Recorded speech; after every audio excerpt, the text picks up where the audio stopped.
walking up to a service call now. Complaint is that they've got an operating theatre that the aircon isn't working. It's reading high temperatures and they can't hear the fan running. So yeah, this one might be a bit jaggedy. It's pretty hard to film in a hospital sometimes, so bear with me. We'll see how we go. Alright, so after a bit of messing around, I was able to find the indoor unit, FCU G8. This is us here. And first thing off the bat we notice is that the VSD has no power. So let's grab my multimeter out and we'll test voltage to the VSD. Alrighty, so incoming, let's see if I can get there. Nothing. Okay, and this is pretty hard with one hand sometimes. Nothing. Alright, so we've got no power to the VSD. We'll pop this off and have a look and see if there's power at the isolator here. So we've got no power at the isolator either. So we're going to have to work out where that is getting supplied from. Actually, while I'm up here, I'll quickly do is I'll just test for any shorts on incoming and on the motor here.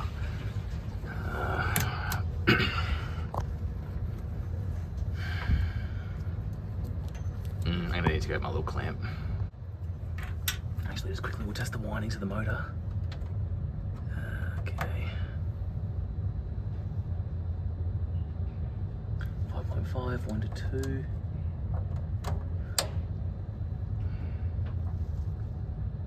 5.5, 1 to 3.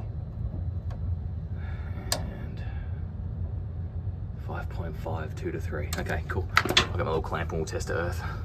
Alright, we'll test the motor first. Actually, I'll just test earth to make sure we're getting a reading.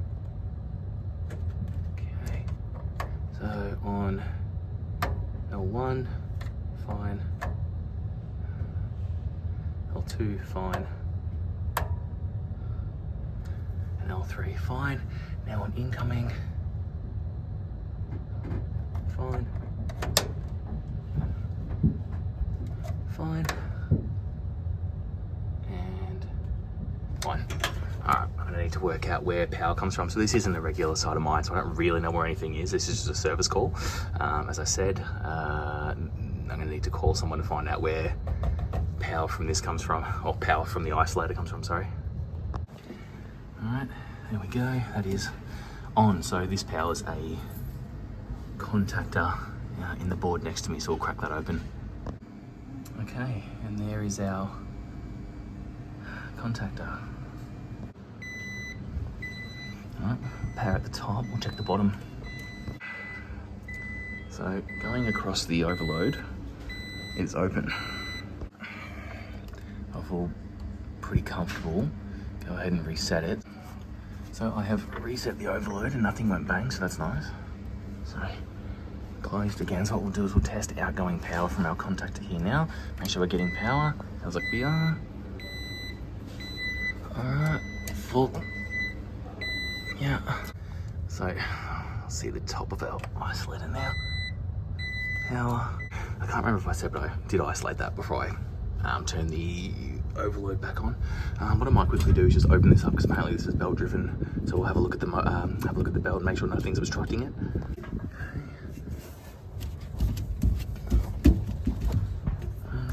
It's all spinning freely. Nothing looks like it's in there. Okay. Alright, cover's back on. Let's get this set up. Alright, I'm gonna get my head down out of the way just in case. Alright, let's go.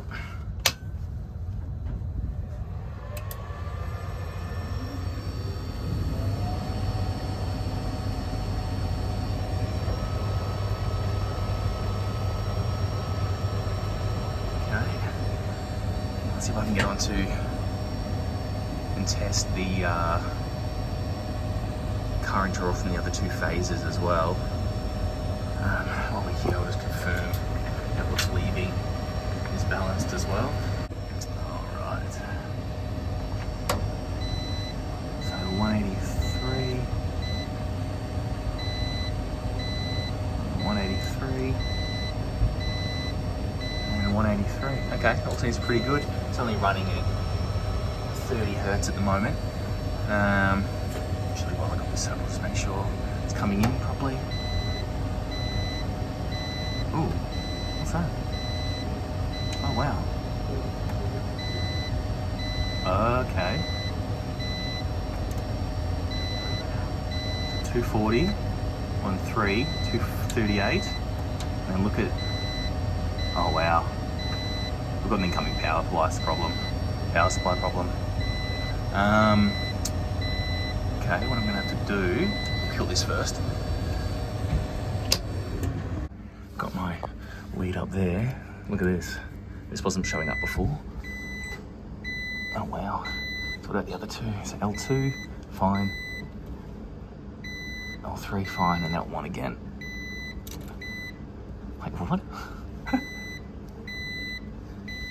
Okay, well that's odd. Well, I mean, we know I've got an issue with the contactor, so it has to be replaced.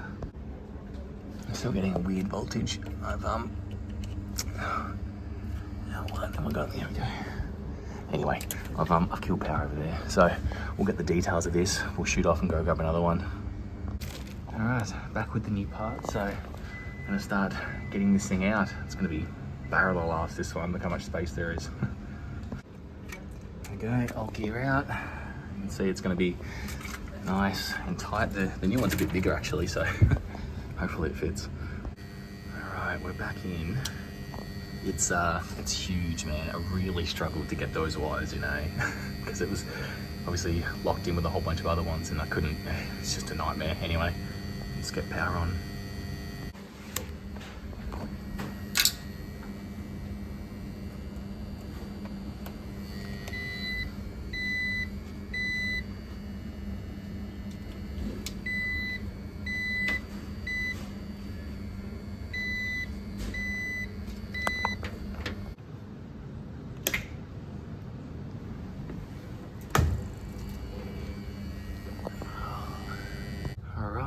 Moment of truth. Let's turn this thing on.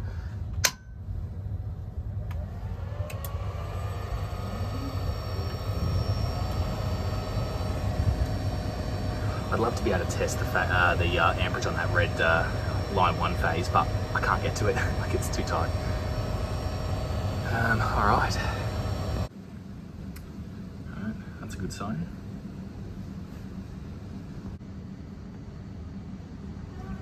Beautiful. The main thing I was looking for on this was that like outside air temp to come down, because it was obviously, you know, reading an inaccurate reading. Now the fan's starting to run. You can see it's reading more accurately now. So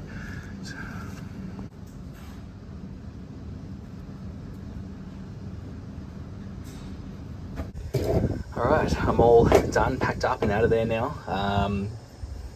Yeah, that was a mission, man. I can't remember a harder time replacing a contactor, trying to go through all of that anyway. This is our culprit. I may as well try to pull it apart and see if we can see if something was blocking it internally, why it was only, you know, intermittently sending 230 and then we'd go to what was it, 80 volts or whatever. So pull it apart. So these are our points. Where my thumb is, this one here, that's L1. That was the one that was giving us grief. Not too bad. Where am I on this one? So there we go, looking at it from that way. So this is our one here. I mean, they're not great, but yeah, I don't know. Maybe it was just enough just to stop making contact. Yeah, interesting, man. That's what it took for me to get this fucker open. Anyway, yeah, I'm gonna leave this one here, man. That was a slog. Like I said, I've never had a harder time replacing a contactor. You know, like obviously the space was really tight, but this being a hospital was just a nightmare to get approvals to like shut things down, and I had to I'm glad it's over. Anyway, thank you for watching this one.